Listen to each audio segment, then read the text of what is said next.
Welcome back to the podcast and today's episode with me, Johnny Pardo. Today, I welcome Abby to the show where we're going to be talking about sales. We're going to be talking about confidence around that. We're going to be talking about overcoming fears. We're going to be talking about how we're always selling ourselves and much, much more. And as I was saying to Abby before the show, you don't have to be working directly in some kind of sales role, but listen carefully today in terms of what we're going to be talking about and the mindset you can take into multiple areas of life. So I'm just going to quickly introduce Abby very briefly, and then we're going to dive into the conversation. So Abby has 10 years of sales experience, closing over 8 figures in high ticket coaching alone. She now trains others on how to break into the sales industry and make multiple 6 figures a year. So like I said, Abby, great to have you on here. In fact, me and Abby first met when Abby sold me on something, and I'm being genuinely one of the best salespeople I've ever had a conversation with. But yeah, welcome to the show today, Abby. And yeah, it'd be great to hear, first of all, you got into obviously sales, you've got a lot of experience of sales. Was it something you always wanted to do from an early age, or how did it come about? That's an awesome question. First off, thank you for having me. I'm so excited to be here. It's so funny to look back on the journey when we first got connected in 2020 when I was on my first high ticket offer in remote sales, and you're one of the first people I sold to. So I love to see this full circle moment. Love to see how much the podcast has grown as well. When it comes to sales and like, is that something I wanted to do? I don't think anybody gets into sales because that was their childhood dream. Growing up, I actually wanted to be a lawyer. My dad always said I was pretty good at arguing with him and trying to get the last word. And so for the longest time until high school, I thought I wanted to be a lawyer. And then when I decided I absolutely don't want to do that after being in the law academy in my high school, I had no idea what I wanted to do. And I kind of just fell into sales because I think I'm really good at having conversations with people, but I also am really happy that I landed in sales because now I had the opportunity to change people's mindset around Mm. sales from like that old school, very like sleazy, that Wolf on Wall Street style to more of it looking at it as a service that we can actually provide people. Oh, amazing! Now you fell into it, yeah. And the conversation element is always great, and I always like to be like heard when I'm personally the buyer, and I've always tried to like make sure I understand someone. There are sometimes the ones who just not hearing you at all, and that can get quite irritating. But even if they are Mhm. certain, they got that certainty and pushiness about them. But yeah, no, that's really cool how you've kind of looked at it and actually how you thought about law first of all, and then came into sales in that way. So yeah, like tell us a little bit about when you like first started, like your first role. Was there, yeah, was I'd imagine there's a few maybe fears. I don't want to make any assumptions, but there may have been a few fears because a lot of us get the fear of rejection. What are people going to say? And yeah, did any of that come up for you? I actually never really had a lot of fear around it, and I think that's Okay. because from a young age, I mean, I had lemonade stands, right? So I would be waving down people in the neighborhood when I'd visit my grandparents, and they'd give me a 20, and they're like, "Do I not get change?" I'm like, "Oh, I thought that was a tip." So like, I just always kind of had like this assumptive energy. I also grew up an only child, Mm, so being an only child, you don't have siblings that you're trying to like go back and forth with your parents. Like I'm always trying to sell my mom on why I should do something, mm, why it was okay to do something. And then I got into, I worked in a movie theater and it's like they do sales competitions of like who can upgrade to the souvenir bucket. So like I just always looked at sales as like a fun game. If someone said no, I never took that personally. I mm, always just looked in and really just looked at it from a sense of curiosity. And I think growing up as an only child too, there just tends to be a lot more curiosity because you're not learning the world from older siblings or leading younger siblings. I'm just kind of learning the world as I go through it myself. So anytime someone would say no, I'd be like, oh, like why not? Like why not? And it's from a place of not I'm trying to get the sell, but I'm just trying to understand. So mm. when you come from a place of like just genuinely unwanting to understand people and why certain people say no to certain things, it becomes just like a fun game. And now you get to actually learn who people are more at a core level. Mm. No, that's interesting because I know with like when someone says no to us in whatever area of life, I know I've certainly been guilty of taking it very like personally, and it very like hurt me and then impacted me on like, for many, many years, like psychologically. And I know a lot of people don't want to hear the word no, but I really like your interpretation of it out of curiosity and not like taking it personally so much. So Hmm. that's like a great way to look at it. Well, think of it too, like kids, like parents are typically telling their kid no all the time when they're younger. So by the time you're becoming Mm, older, now you're an adult, like you've had ingrained, like someone's just going to say no to me. Where I'd also say that's probably a benefit of being an only child is I didn't get told no too often because it wasn't no, we need to share this with someone else. It was like, yes, you can have it. So I got told yes so much as a kid that whenever I got told no, it was just from a place of curiosity. I was like, what do you mean no? Little sassy, definitely a little sass in there.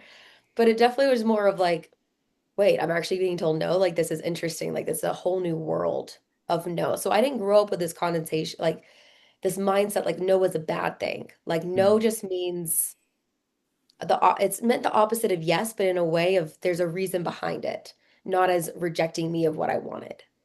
mm, mm. I love that interpretation. I want to touch a little bit on a lot of like we were talking before the shows that we're always selling ourselves in some kind of way. Like maybe it's not like direct sales of like you're selling a service of money, but maybe it's like you're going for a job interview. Maybe you're selling yourself to a person or an idea or something like that, right? Hmm. Yeah, like what for the is there anything that comes to mind or maybe like a tip or two for the individual who's just like, yeah, I'm just not a salesperson in their head and they've got that like ingrained in them? Because I've heard it many, many times. I mean, you nailed it like that a nail on the head. It's like if you've ever been in an interview, like you're selling yourself. So Mm, like you don't have to per se be a salesperson as your career, but you have to sell yourself. Or if you're in a relationship, like if you're married, have a partner, or anything, like you're trying to sell your partner of like why you should go on that vacation, why you should go to this restaurant instead of that restaurant. Like mm, my husband Colton hates sushi. So anytime I want sushi, I have to sell him on like why we should get sushi or what are the other options there. Whether you sell art or you create art and now you're trying to interpret it to people, like you're selling people on your interpretation of what that art means to you. So you ever recommended a coffee order before? Like you're constantly selling something, whether you realize it or not. I mean, that is truly what makes the world go is sales. mm. I'm just imagining you and Colton trying to sell each other on different food ideas as two very talented salespeople. So that must be quite an interesting Yeah, he's always trying to conversation. sell me on pizza, and I'm always trying to sell him on sushi, which are two totally different food groups. They are. Yeah, I love that. That's awesome. Yeah, so like Abby, on like tough, like on like harder days, we talked about like your interpretation of no and what that means for you and Mhm. how you've interpreted it. Like through like tough days, like when perhaps or maybe weeks or a week where it's like perhaps the sales aren't going as much. How do you like keep going? Is there something that you like say to yourself? Is there a certain way of thinking about it when the sales aren't coming in? Because I know from working in sales myself, it can be very up and Little down. roller coaster. Yeah. Mm, I'd say the biggest thing is if like for someone that does work in sales or just trying to sell yourself like you're in interviews and you're constantly getting no, no, no, mm, what is internally going on within you is the first thing I always ask myself. It's never the prospect, it's never the offer, it's never you don't have enough credentials for a job. It's always like where am I not connected to me? Like where is my mindset not elevated enough in order to get that yes from someone? Like where's my energy and my transfer of belief not fulfilling to the other side? The other thing, and I actually never noticed this until a friend pointed this out to me not that long ago, is that I live in the like, a world, he calls it my Abbey land. And it's not Abbey land as in like only Abbey land exists, nothing else in the world exists. But the way we've like view Abilene, the way he described it to me is that I can compartmentalize really well. So certain forms of me are needed in different experiences. So mm, like if I'm on a sales call and I'm not connecting to the person, like I'm not making them laugh a couple times, like there's something going on with me and there's something I'm not compartmentalizing really well. So if I'm having a bad day, it just, I mean, that's just life, right? Like in life, you have bad days, whether you're in your sales or you're not in sales and you work in marketing or you work in sports or anything like that. Like you have bad days, you have bad weeks. But how can you take a step back and actually understand, like, where am I playing small within my own mind? Because that's actually what's holding me back from the really good days. And also having, like, what are the things when you have really good days? What are you attributing to them? Like, what are you doing really well on those days that are allowing you to tap into that own energy within you? Because you are the energy that you attract. So if you're attracting like negative vibes, negative energy, not good days, there's something within you that needs to be cleared out. Yeah, that's quite a very empowering way of looking at it as well, because you're in control of like how you're feeling, even though it can be quite difficult. Whilst of course, uh, if you're putting something to the outside world, like it's just like tough, like clients or customers at the moment, or like the economy's like being really tough at the moment. Which you know those things, yeah, there's an element maybe of them, but like if you're coming back to your internal sense, that sounds a lot more powerful because you can, you know, look into that a little bit more, and it's within you. So I like that view. You can't have good days without bad days. And that's where I always come back to that layer of extreme ownership. It's extremely easy to blame other people, blame your circumstances, or blame everything outside of you. But when you just focus on what you can control and just only that, not the external factors of life, of what's happening in the world, especially, then life starts to get really good. I like that. Yeah. I want to switch a little bit, like Abby, on more of kind of a practical, but like and like business sense as well. Just but also in terms of the maybe the individual, maybe the job, maybe in the business, maybe both, a little bit of both.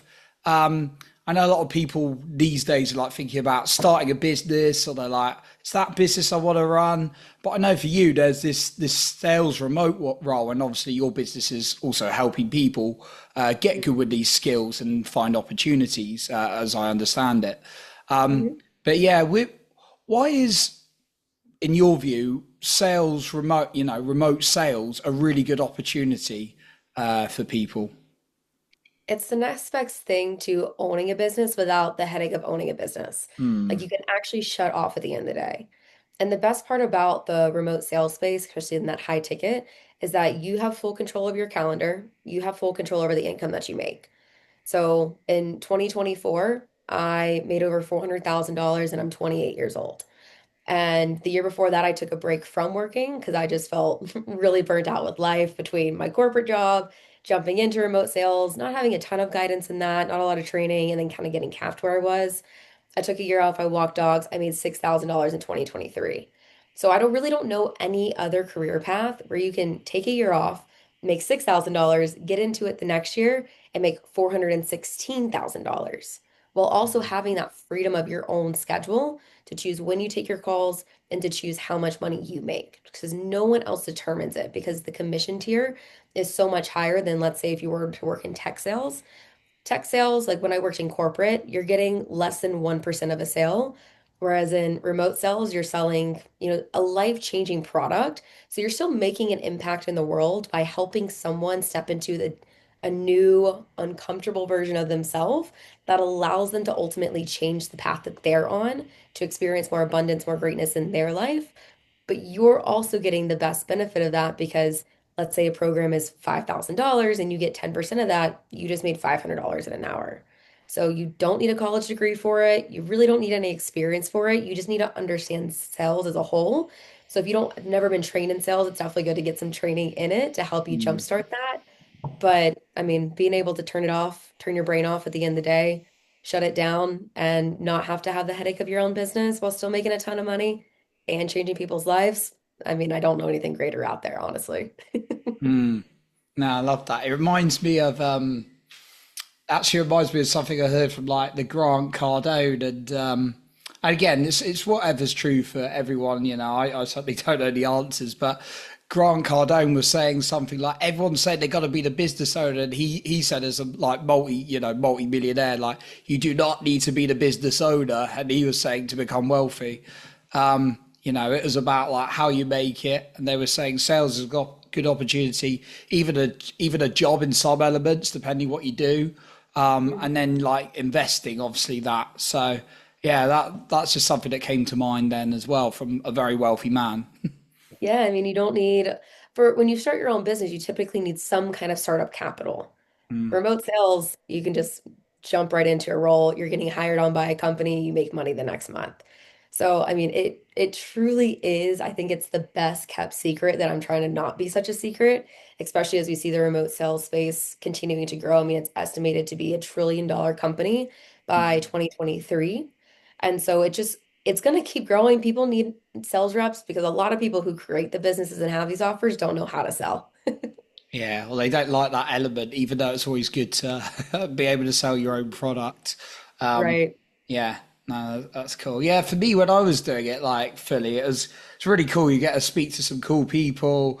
I mean, when the funnel went wrong, it wasn't so great, but like, it's really cool to meet some people. They're like, "Oh my God, like you really helped me understand. Do I do this?" I'm like, asking them the right questions, get them thinking out of integrity, helping them. And then it's like they get to do something they love and they enjoy it and they thank me. And then I get some commission and then the Institute Mhm. makes some money and gets to help another person. It's just like a win-win-win. It really is. I mean, I've talked to people all over the world in places I never would have thought I've had connections in at this point. And you're asking them questions that, one, they've never asked themselves, and two, no one else in their life has even asked them. And I always call it like there's three different levels to an answer to a question. You have your surface level, you have like the basic level, and then you have the heart level. So surface level for someone is like, oh, I want to make $10,000. The basic level is like what they're going to do with the $10,000, and the heart level is why is that going to change their life if they're making $10,000 a month. Hmm. And so most people will just kind of get to that level one, that surface level goal, without actually getting to that level three of the true understanding of why is this so important to them.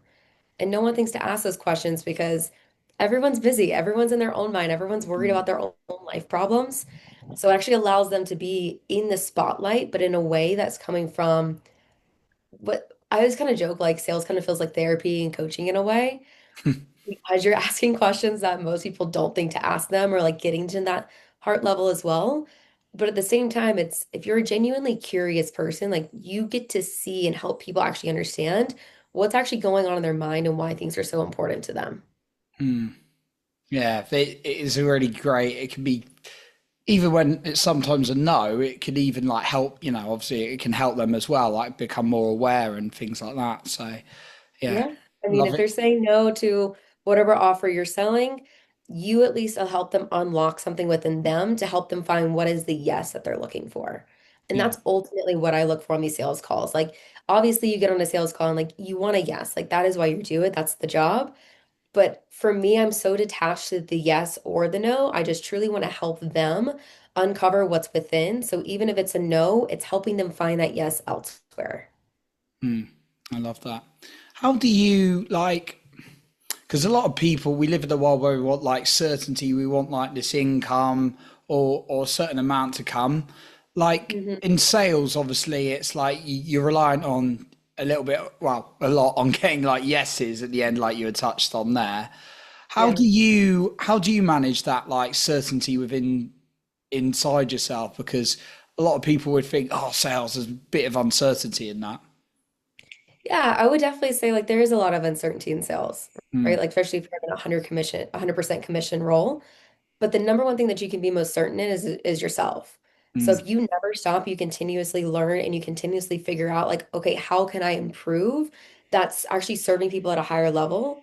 The certainty comes from within, knowing that you are skilled enough, you know how to help serve people, how to help people, that yes is automatically going to come. So, like, my certainty is in helping people, not the yes. But because my certainty is in my level of asking questions and being a really good active listener, while also from a place of love, challenging them past the layer of comfort that they're in, the certainty of the sale is always going to come for me. So then I'm never worried about that because I know I'm mm. certain in the discovery. You built that certainty of inside yourself. I like that. And with a business, there's no certainty either. It's Oh, you're God, running a no. business, of course. Um, but yeah, like Abby, how do you like? How do people find like roles? Because you mentioned like there's a massive industry, but like Yes. for the individual who's like obviously there's a bit of training, and I'd encourage them to, go check out your profile and get in touch with you if they want to like build up their sales skills. But like, how Mhm. could an individual find like opportunities? Because it can be a little bit overwhelming at first, I'd imagine, for some people. Definitely. I mean, there's a few different places that you can go. One, Indeed. I actually found the last role I was working at in high ticket sales on Indeed. Just go in there, search high ticket sales, remote sales, and then opportunities will pop up. Another place is Facebook groups. So if you go to Facebook, you type in remote high ticket sales, you'll have a ton of Facebook groups pop up. Just join those. See what are the opportunities that are at play. And then the third option that I tell people is what are the influencers, the digital creators, the e-learning people that you follow on social media like TikTok, Instagram, for example, and then cold message them and pitch yourself as to why you can help them grow their business. Because Mm, if they're seeing like, okay, this person's already pitching themselves to me, they're telling me how they can help me grow my business, because you did that, that's actually going to be more inclined for them to hop on a call with you.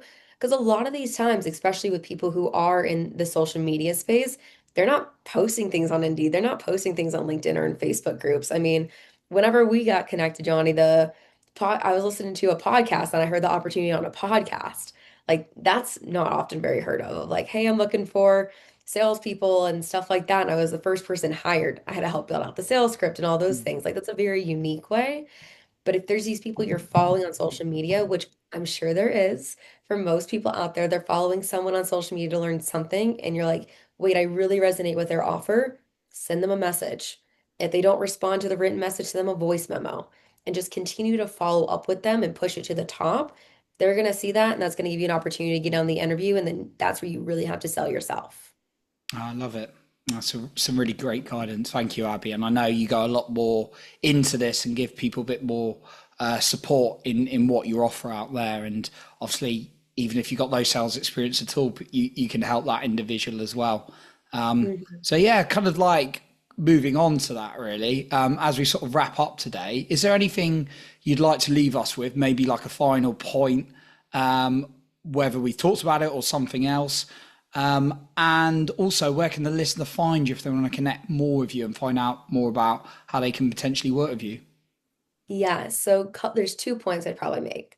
One is I know someone's listening to this and they're like, wow, I'm really intrigued with that. I want to make multiple six figures, but I have zero sales experience. I don't think I'm a salesperson.